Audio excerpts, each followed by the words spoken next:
Hello बच्चों, आज मैं आपको electrode potential, standard electrode potential, standard oxidation potential, standard reduction potential, EMF of the cell, काफी सारे छोटे छोटे टर्म बताने वाला हूं जिनका मीनिंग लगभग सेम है, बस छोटा छोटा डिफरेंस है। बहुत से बच्चों को इन छोटे छोटे डेफिनेशन को लेकर कंफ्यूजन रहता है। तो आज के इस वीडियो में मैं आपको बेसिकली फोकस करने वाला हूं इलेक्ट्रोड पोटेंशियल पे।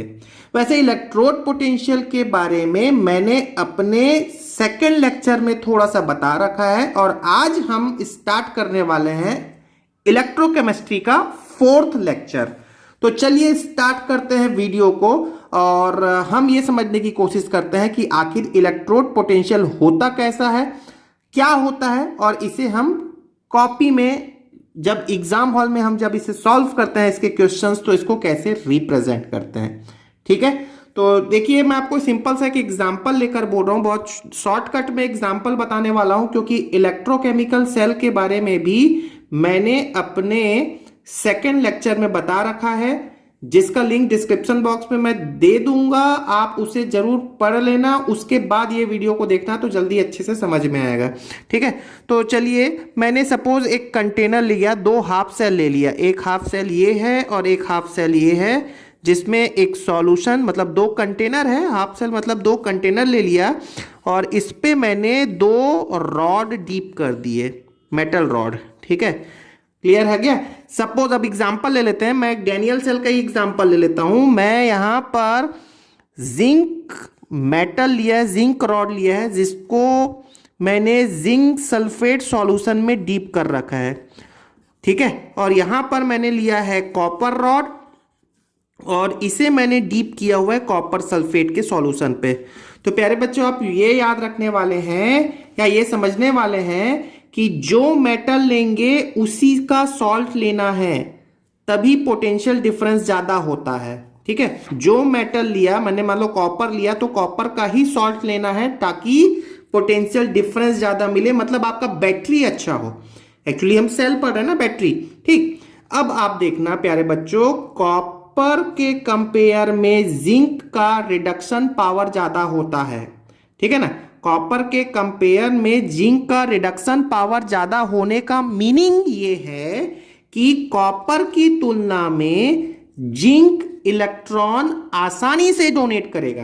देखो याद करो, रिड्यूसिंग एजेंट किसे कहते हैं? जो इलेक्ट्रॉन डोनेट करता है। और स्ट्रॉन्ग रिड्यूसिंग एजेंट किसे कहते हैं? जो इलेक्ट्रॉन आसानी से डोनेट करता है। रिड्यूसिंग एजेंट के पावर, मतलब पावर को हम क्या बोल रहे हैं? जो आसानी से डोनेट करेगा वो एक अच्छा रिड्यूसिंग एजेंट होगा और उसका रिडक्शन पावर ज्यादा होगा। तो फिलहाल मैंने जो एग्जांपल लिया है उसमें zinc is stronger reducing agent than copper, मतलब जिंक में इलेक्ट्रॉन लॉस करने के, दान करने की क्षमता ज्यादा होती है। ठीक है, अब ऐसे सिचुएशन पे मैंने ये दो हाफ सेल ले रखा है। अब ऐसे सिचुएशन में मैंने इसको एक कनेक्टिंग वायर से लिंक कर दिया, एक मेटल वायर से लिंक कर दिया। जैसे ही मैंने इसे मेटल वायर से लिंक किया, ठीक है, यहां से इलेक्ट्रॉन फ्लो होने लगेंगे, मतलब जिंक इलेक्ट्रॉन डोनेट कर देगा और electron will flow from zinc to copper. ठीक है, मतलब ये एक क्या हो गया प्यारे बच्चों, याद रखने वाले हैं, ये है एक spontaneous process. Spontaneous process, spontaneous process किसे कहते हैं? मैं सरल शब्दों में बोल देता हूं, बस आप सुनते रहो ध्यान से। क्या मीनिंग है स्पॉन्टेनियस का? वह प्रक्रम, वह प्रोसेस जो खुद से हो जाता है। मतलब मैंने क्या किया, कंटेनर लिया, रॉड को डीप कर दिया और वायर को अपने आप वायर को जोड़ दिया बस, तो करंट जो है या इलेक्ट्रॉन जो है अपने आप फ्लो होने लगा इस डायरेक्शन पे। क्लियर है? आप समझो ध्यान से, यदि आप गाड़ी की बैटरी को नोटिस किए होगे तो उसमें दो टर्मिनल होता है। देखा है आपने, गाड़ी का बैटरी दो टर्मिनल होता है, एक को हम बोलते हैं पॉजिटिव टर्मिनल और एक को बोलते हैं निगेटिव टर्मिनल। लेकिन क्या बैटरी आपको लाइट जलाकर दे देगा क्या हमेशा? नहीं। आप जब तक दोनों टर्मिनल को एक कनेक्टिंग वायर से लिंक नहीं करेंगे तब तक इलेक्ट्रॉन फ्लो नहीं होगा और बल्ब नहीं जलेगा, मतलब लाइट नहीं जलेगी। ठीक है, बस यही तो बैटरी है, एक होता है पॉजिटिव टर्मिनल और एक होता है निगेटिव टर्मिनल। ठीक है, अब यहां समझना, ये है मेरा निगेटिव टर्मिनल और ये है मेरा पॉजिटिव टर्मिनल। ठीक, निगेटिव टर्मिनल जो होता है इसको हम बोलते हैं, ये है प्यारे बच्चों एनोड। एनोड, तो अभी तक जो मैं रॉड बोल रहा था उसे अब अच्छे शब्दों में मैं एनोड इलेक्ट्रोड कहने वाला हूं। ये एक प्रकार का इलेक्ट्रोड है, तो डेफिनेटली ये क्या है, एक कैथोड है। ठीक है, एनोड और कैथोड में कौन कौन से टर्मिनल हो गए ये आपको समझ में आ गया है। ठीक है, याद रखने वाले हैं। और डोंट बी कंफ्यूज कि यदि आप कहीं पर ये पढ़ते हो कि सर कैथोड में तो निगेटिव होता है, ऐसा यदि आप कहीं पर पढ़ते हैं तो उसे केयरफुली पढ़ लेना कि वो कि आखिर कौन सा सेल है। मैं अभी आपको इलेक्ट्रोकेमिकल सेल के बारे में बता रहा हूं जिसमें कैथोड पे कौन सा चार्ज है, पॉजिटिव टर्मिनल मैंने इसको कहा है। क्लियर हो गया? मतलब ये मत करना कि सर किसी बुक में तो कैथोड पे पॉजिटिव दिया है, तो आप यदि पढ़ते हो ऐसा तो आप अधूरा पढ़ रहे हो। उस पे देख लेना कि कौन सा वो सेल है। ये अभी मैं बता रहा हूं इलेक्ट्रोकेमिकल सेल। ऐसा मैं इसलिए कह रहा हूं क्योंकि एक टर्म होता है इलेक्ट्रोलिटिक सेल, उसमें ये जस्ट अपोजिट होता है, मतलब कैथोड पे निगेटिव और एनोड पे पॉजिटिव होता है। एनीवे, चलिए हम आगे बढ़ते हैं अब। ठीक है, तो ये बात, इतनी बातें आपको समझ में आ गई। तो प्यारे बच्चों यहां सुनोगे, जब इलेक्ट्रॉन इधर फ्लो हो रहा है, ठीक है, कहां से कहां, एनोड से कैथोड, तो करंट किधर फ्लो होगा, करंट का डायरेक्शन हम क्या बोलते हैं, कैथोड से एनोड बोलते हैं। जो डायरेक्शन इलेक्ट्रॉन के फ्लो का होता है उसका अपोजिट होता है करंट का डायरेक्शन। ठीक है, चलिए अब आगे बढ़ते हैं। तो अभी यहां पर प्यारे बच्चों देखना कि मैं जो एग्जाम्पल लिया हूं तो उसमें आप ये बोलोगे कि एनोड, एनोड पे क्या हो रहा है, लॉस ऑफ इलेक्ट्रॉन हो रहा है, इलेक्ट्रॉन लॉस हो रहा है। और जहां पर हम इलेक्ट्रॉन लॉस होने की बात करते हैं उस प्रोसेस को हम बोलते हैं ऑक्सीडेशन। ठीक है, तो ऑक्सीडेशन कैसे हो रहा है प्यारे बच्चों, तो ये जिंक जो है वो दो पार्ट में टूट गया। कौन कौन से दो पार्ट में टूट गया, जिंक आयन और इलेक्ट्रॉन। तो आप यहां पर देखना, जिंक आयन जो है वो यहां इस सॉल्यूशन में ड्रॉप होता जाएगा, जबकि इलेक्ट्रॉन तो ऊपर से फ्लो होके चले गए। क्लियर हो गया? अब बस आपको जो पर्पस था वो अब मैं यहां पर बताने वाला हूं, जो हमारा वीडियो का पर्पस था। अब आप ध्यान से देखना, ये जो मेरा जिंक रॉड है, जो मैं एनोड बोल रहा हूं, एनोड और सॉल्यूशन के बीच, यहां पर सॉल्यूशन है, सॉल्यूशन मतलब एक प्रकार का सॉल्ट ही तो है। एनोड और सॉल्ट के बीच में एक पोटेंशियल डेवलप होता है। ये वो पोटेंशियल है, पोटेंशियल एक वो पोटेंशियल है जो इलेक्ट्रॉन को इधर फ्लो होने में मदद कर रहा है। आप ऐसा भी बोल सकते हो समझने के लिए। ठीक है, तो इलेक्ट्रोड पोटेंशियल क्या है, एक पोटेंशियल डेवलप होता है, एक वर्क होता है यहां पे। ऐसा भी चलो समझ, इजी वर्ड्स में आपको मैं समझाता हूं कि यहां पर एक काम हो रहा है। भाई इलेक्ट्रॉन फ्लो हो रहा है तो कुछ ना कुछ काम हो रहा होगा। ठीक है, इस पोटेंशियल डेवलप होने के कारण ही यहां पर इलेक्ट्रॉन के फ्लो होने का काम हो रहा है, चार्ज फ्लो हो रहा है। एक्चुअली इलेक्ट्रॉन है मतलब चार्ज है। क्लियर हो गया? तो मैंने आपको सरल शब्दों में क्या कह दिया प्यारे बच्चों, कि जो सॉल्यूशन है, ये डेफिनेशन आपसे कोई पूछेगा नहीं। ठीक है, पूछ भी लिया तो बता दे रहे हैं आपको कि सॉल्यूशन जो है और रॉड है उनके बीच में जो पोटेंशियल डेवलप होता है उसको मैंने क्या नाम दिया है, इलेक्ट्रोड पोटेंशियल। क्लियर हो गया? ठीक है, चलिए अब अगली बात सुनना। उसी प्रकार प्यारे बच्चों यहां पर भी इस साइड पे कैथोड और सॉल्यूशन के बीच में जो पोटेंशियल डेवलप होगा उसको भी इलेक्ट्रोड पोटेंशियल बोल दिया। तो भाई इस इधर के इलेक्ट्रोड और इधर का इलेक्ट्रोड, दोनों इलेक्ट्रोड है ना, ये रॉड को ही तो मैंने इलेक्ट्रोड कहा है। ठीक है, तो इधर के इलेक्ट्रोड और इधर के इलेक्ट्रोड में जो पोटेंशियल डेवलप हो रहा है उसको ही मैंने क्या कह दिया है, इलेक्ट्रोड पोटेंशियल। लेकिन अभी सुनो, यहां पर एनोड है और एनोड पे क्या होता है प्यारे बच्चों, ऑक्सीडेशन होता है। तो यहां एक और स्पेशल शब्द कह दिया, यहां जो पोटेंशियल डेवलप हो रहा है उसको हम क्या नाम दे देते हैं, अब एक और अच्छा नाम दे दिया, oxidation potential. Oxidation potential. Clear हो गया क्या? ठीक है ना। अब आपसे पूछ लिया कि ऑक्सीडेशन पोटेंशियल किसे कहते हैं, तो ऑक्सीडेशन पोटेंशियल वो पोटेंशियल है जो एनोड और उसी के सॉल्यूशन के बीच में डेवलप्ड पोटेंशियल है। यहां पर आप क्या बोलोगे, कैथोड और सॉल्यूशन के बीच में जो पोटेंशियल डेवलप हो रहा है उसे आप क्या बोल दोगे, रिडक्शन पोटेंशियल। ठीक है, बहुत सिंपल सा डेफिनेशन हो गया ना। तो ये डेफिनेशन को आप समझ लो।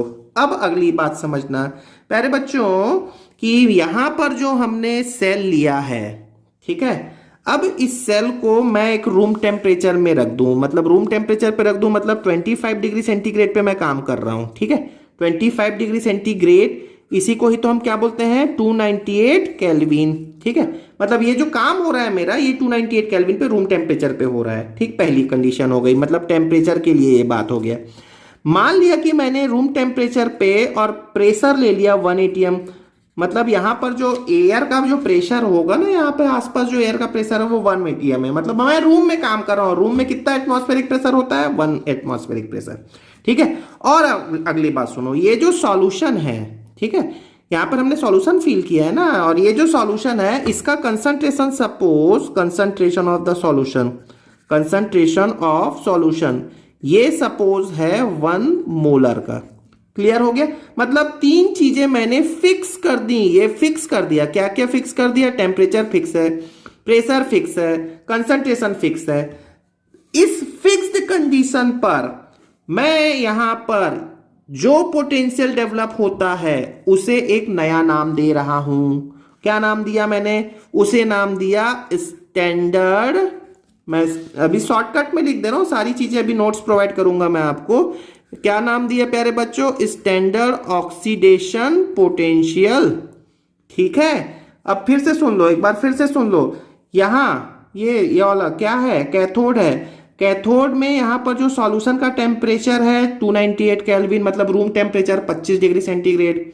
ठीक है, प्रेशर है 1 atm और सॉल्यूशन का कंसंट्रेशन है 1 मोलर।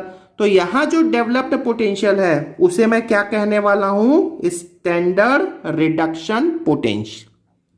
क्लियर हो गया, स्टैंडर्ड रिडक्शन पोटेंशियल। ठीक है, तो चलिए अब हम इसे रिप्रेजेंट कैसे करते हैं उसे समझना। ठीक है, रिप्रेजेंटेशन इसका समझ लेते हैं, बस यही लास्ट है, एनोड और कैथोड। तो ये बात हम कैथोड के लिए कैसे लिखेंगे प्यारे बच्चों, कैथोड में क्या होता है, कैथोड पे क्या होता है, गेन ऑफ इलेक्ट्रॉन होगा, और गेन ऑफ इलेक्ट्रॉन मतलब रिडक्शन। ठीक है, गेन ऑफ इलेक्ट्रॉन मतलब रिडक्शन। तो देखो, रिडक्शन मतलब किसका होगा, Cu2+। गेन ऑफ इलेक्ट्रॉन कौन करेगा, इलेक्ट्रॉन गेन Cu2+। ये 2 इलेक्ट्रॉन को गेन कर लिया और क्या बन गया, Cu बन गया। ठीक है, अब सुनना, फिर से मैं बोल रहा हूं, ध्यान से सुनोगे।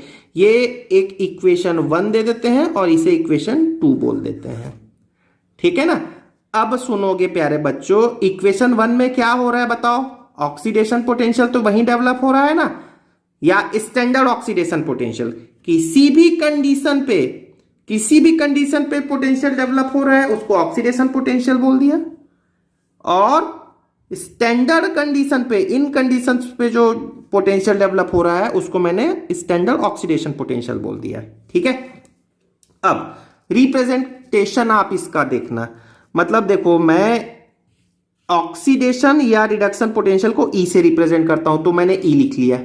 ठीक है, अब यहां पर देखो मेरे बच्चों, Zn रिएक्टेंट है और ये प्रोडक्ट है, ये रिएक्शन ही तो है एक, तो रिएक्टेंट प्रोडक्ट। तो मैंने यहां पर लिखा, कैसे लिखते हैं इसे, ये मैंने लिखा Zn/Zn2+, मतलब रिएक्टेंट को पहले लिखा, प्रोडक्ट को बाद में लिखा।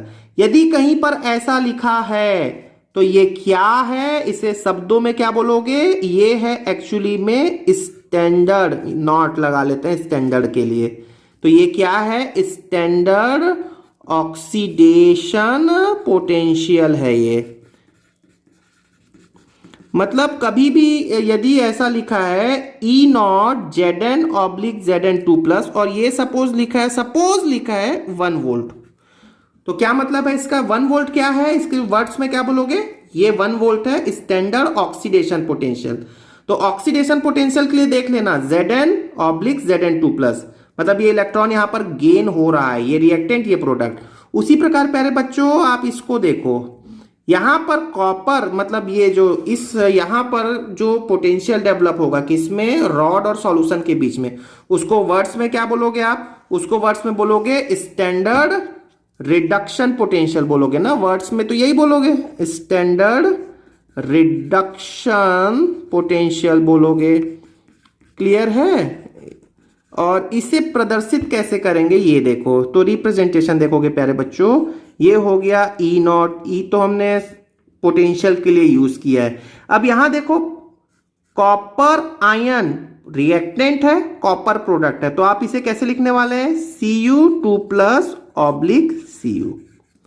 बस आप इतना बस समझ लो, ये रिप्रेजेंटेशन समझ लो, ये इतना इंपॉर्टेंट है कि आपको यदि बोर्ड में, स्पेशली मैं यदि बोर्ड की बात करूं और इस चैप्टर से कुछ क्वेश्चन आना है तो 90% चांसेस हैं कि वो इसी टॉपिक से न्यूमेरिकल आता है। 90% या 80% ले लो, और भी टॉपिक्स हैं इसमें इंपॉर्टेंट, ठीक है, इसलिए ये बहुत ही इंपॉर्टेंट हो जाता है इसके नोटेशंस को समझना। नेक्स्ट वीडियो में मैं नस्ट इक्वेशन कराने वाला हूं, नेक्स्ट वीडियो में मैं आपको इन्हीं से रिलेटेड न्यूमेरिकल भी कराने वाला हूं, इसलिए आप इस वीडियो को ध्यान से देखो, नोट्स बनाओ, ठीक है। तो इलेक्ट्रोड पोटेंशियल के ये जो डेफिनेशन जो मैंने लिख रखा है, आपको जो डेफिनेशन अभी समझाया हूं उसको मैं लिख दे रहा हूं। देखो, it may be defined as, क्या होता है, the tendency of electrode to either loss और gain of electron when it is contact in solution of its ion. तो मैंने क्या बोला आपको यहां पर जो मैंने बताया ना, इलेक्ट्रॉन के लॉस या गेन होने की टेंडेंसी ही इलेक्ट्रोड पोटेंशियल के कारण होता है, जब मैंने इस रॉड को, इस इलेक्ट्रोड को उसी के आयन के सॉल्ट के कांटेक्ट में रख दिया, यही बात तो मैंने यहां पर लिखा है। हेंस द पोटेंशियल डेवलप, एक डेवलप होता है पोटेंशियल किसके बीच में, between the metal and solution, is called electrode potential, जिसे दो तरीके से हमने बता दिया है, ठीक है। ये कौन से कंडीशन पे हो गया, किसी भी कंडीशन पे। और स्टैंडर्ड इलेक्ट्रोड पोटेंशियल का डेफिनेशन क्या होगा, सेम डेफिनेशन जो ऊपर लिखा है, मैं रिपीट नहीं करूंगा, बस आप उसमें एक टर्म क्या बोल दोगे, एट स्टैंडर्ड कंडीशन। और वो स्टैंडर्ड कंडीशन क्या होता है प्यारे बच्चों, रूम टेम्परेचर मतलब 298 केल्विन, 1 एटमॉस्फेरिक प्रेशर और 1 मोलर कंसंट्रेशन। अब आप अगली बात सुनो, वेरी इंपॉर्टेंट, ठीक है। अब आपने यहां के पोटेंशियल के बारे में सीख लिया, ठीक है, इलेक्ट्रोड पोटेंशियल मतलब ऑक्सीडेशन पोटेंशियल और इधर रिडक्शन पोटेंशियल, ठीक है। लेकिन आपका जो बैटरी बना है प्यारे बच्चों, वो तो दोनों से मिलकर बना है। तो यदि आप एनोड के पोटेंशियल और कैथोड के पोटेंशियल या standard oxidation potential, standard reduction potential को ऐड कर दें तो वो सेल का पोटेंशियल बन जाएगा। क्लियर हो गया? देखो देखो मैं यहां पर लिख रखा हूं, यहां पर देखो, एक होता है टर्म ईएमएफ, क्या होता है अभी मैम डेफिनेशन ऊपर लिख रखा है, मैं आपको समझा रहा हूं, लेकिन ई सेल ये जो होता है वो एनोड पे डेवलप जो पोटेंशियल है, कैथोड पे डेवलप जो पोटेंशियल है, उन दोनों को यदि मैं ऐड कर देता हूं तो वो पूरे सेल का पोटेंशियल आ जाएगा। मतलब आपने सुन रखा है, मैं आपको एग्जांपल बोलता हूं, आपने सुन रखा होगा कि भाई मेरे पास में 12 वोल्ट की बैटरी है, तो बैटरी का वोल्टेज है ना पूरा के पूरा का पूरा 12 वोल्ट का बैटरी है। तो 12 वोल्ट का जो बैटरी है वो एक्चुअली में एनोड और कैथोड के वोल्टेज का सम है 12। जो हम 12 वोल्ट की बैटरी बोलते हैं ना, वो ये है एक्चुअली में, क्या है वो, ये है 12 वोल्ट की बैटरी। तो ये 12 आता कैसे है, तो आप बोलोगे एनोड और कैथोड के बीच में जो पोटेंशियल डेवलप है उनका जो सम है वही है 12 वोल्ट की बैटरी। एक एग्जांपल बोला मैंने, ठीक है। अब सुनोगे, ये मैंने लिख रखा है किसी भी कंडीशन पे, यदि यही चीज स्टैंडर्ड रहे, मतलब 1 एटमॉस्फेरिक प्रेशर, ये सब स्टैंडर्ड कंडीशन तो बता दिया मैंने आपको, ठीक है। तो इसी सिचुएशन पे, स्टैंडर्ड कंडीशन पे सेल का जो पोटेंशियल होता है वो एनोड और कैथोड का योग होता है, ठीक है। अब आप बोलोगे कि सर ये ई सेल एक्चुअली मतलब क्या होता है, ये तो समझा दिया मैंने, ठीक है। इसका डेफिनेशन सुनो। तो प्यारे बच्चों अब सुनना ध्यान से, जो मैं एग्जांपल बोल रहा हूं, सपोज आपकी गाड़ी की बैटरी है, ठीक है, और वो है सपोज 12 वोल्ट का। ठीक है, मैं आपको दे दिया कि भाई ये 12 वोल्ट का बैटरी है। अब जब आपने उसमें बल्ब कनेक्ट किया, वायर के थ्रू बल्ब कनेक्ट करोगे ना आप उसमें, तो क्या बल्ब में 12 वोल्ट मिलेगा? क्या नहीं मिलता है एक्चुअली में 12 वोल्ट। क्या नहीं, क्यों नहीं मिलता? क्योंकि जब आप उसमें कोई वायर लगाते हो, कोई सर्किट लगाते हो, तो उस सर्किट में कुछ वोल्टेज लॉस हो जाता है। समझ में आया क्या? फिर से बोल देता हूं, चलो मैं आपको बोलता हूं कि मेरे पास में एक 12 वोल्ट की बैटरी है, तो क्या ये 12 वोल्ट की बैटरी आपको आउटपुट 12 वोल्ट देगा? क्या नहीं देता है। जब आप उसमें कोई सर्किट लगाते हो ना, तो वो 12 वोल्ट से कम हो जाएगा थोड़ा सा। क्यों कम हो जाएगा? क्योंकि जब हम सर्किट लगाए, जब हम वायर लगाए, तो कुछ वोल्टेज वायर पे ड्रॉप हो गया, कुछ वोल्टेज वायर पे लॉस हो गया, ऐसा भी बोल सकते हो। ठीक है, चलो मैं बोलता हूं कि मेरे पास में 12 वोल्ट की बैटरी है और मैंने वायर लगाया, तो उसमें मैं वायर लगाने के बाद मेरे को जो उसमें वोल्टेज डिफरेंस मिल रहा है वो 11 वोल्ट का मिल रहा है। मतलब मैक्सिमम तो 12 वोल्टेज का बैटरी है ना मेरे पास में, तो मैक्सिमम जो वोल्टेज है उसी को हम क्या बोलते हैं? ईएमएफ बोलते हैं। ईएमएफ स्टैंडर्ड कंडीशन पे, मतलब मैंने ये समझ लिया है कि बैटरी में जो है उसमें किसी प्रकार का सर्किट नहीं लगा हुआ है। तो अब यहां पर डेफिनेशन देख लो, ये डेफिनेशन बोर्ड्स में कई बार पूछ लिया जाता है। The EMF of cell is the maximum potential, ये अधिकतम आपको वोल्टेज देगा, maximum potential difference between the two electrodes of the cell. Cell के दोनों इलेक्ट्रोड में जो मैक्सिमम वोल्टेज है ये वही होता है।